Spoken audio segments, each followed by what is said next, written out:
Hello everyone and welcome back to Football Mango. And Coventry City have just been denied a place in the final, and it was absolutely shambles by Manchester United. As you all know, they went 3-0 up. Coventry pulled it back to 3-3 in the last 20 minutes and took Manchester United all the way, only to be beaten on penalties. But the story of it all is Manchester United. As good as Coventry were, Manchester United did what Manchester United do and just don't have anything about them. They lack character, charisma, cohesion, tactics, structure, personality. Everything you want in a footballer, they lack. But yet they still find themselves in the FA Cup final, which their fans will be happy about, but the bigger picture is unclear. And for Mark Goldbridge to sit there and say this is not on Erik ten Hag absolutely blows my mind. It blows my mind because it's everything on Erik ten Hag. Think back to their managers since Sir Alex Ferguson. Jose Mourinho, he had an identity that was parking the bus. Louis van Gaal, he had an identity that was a slow build-up, possession play-based football. Ole Gunnar Solskjaer, he had an identity. It was attacking football. Now, can you please, in the comments, tell me Erik ten Hag's identity? Please tell me what he's trying to do, because I simply cannot see it.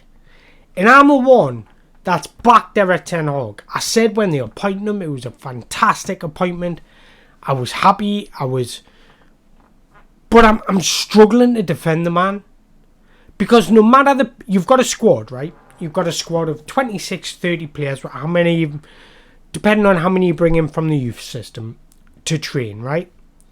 And each and every player that plays in a certain position or two should know that role. So if you get an injury, there's someone there to step in and know exactly what he needs to do. But even with their starting 11, you struggle to find what they're looking to do. Are they a counter-attacking team? Are they possession-based? Are they trying to play through the lines? Are they trying to go direct? I've got no clue. Absolutely no clue. And then to get on the players, there's no fight. There's no heart. There's no desire.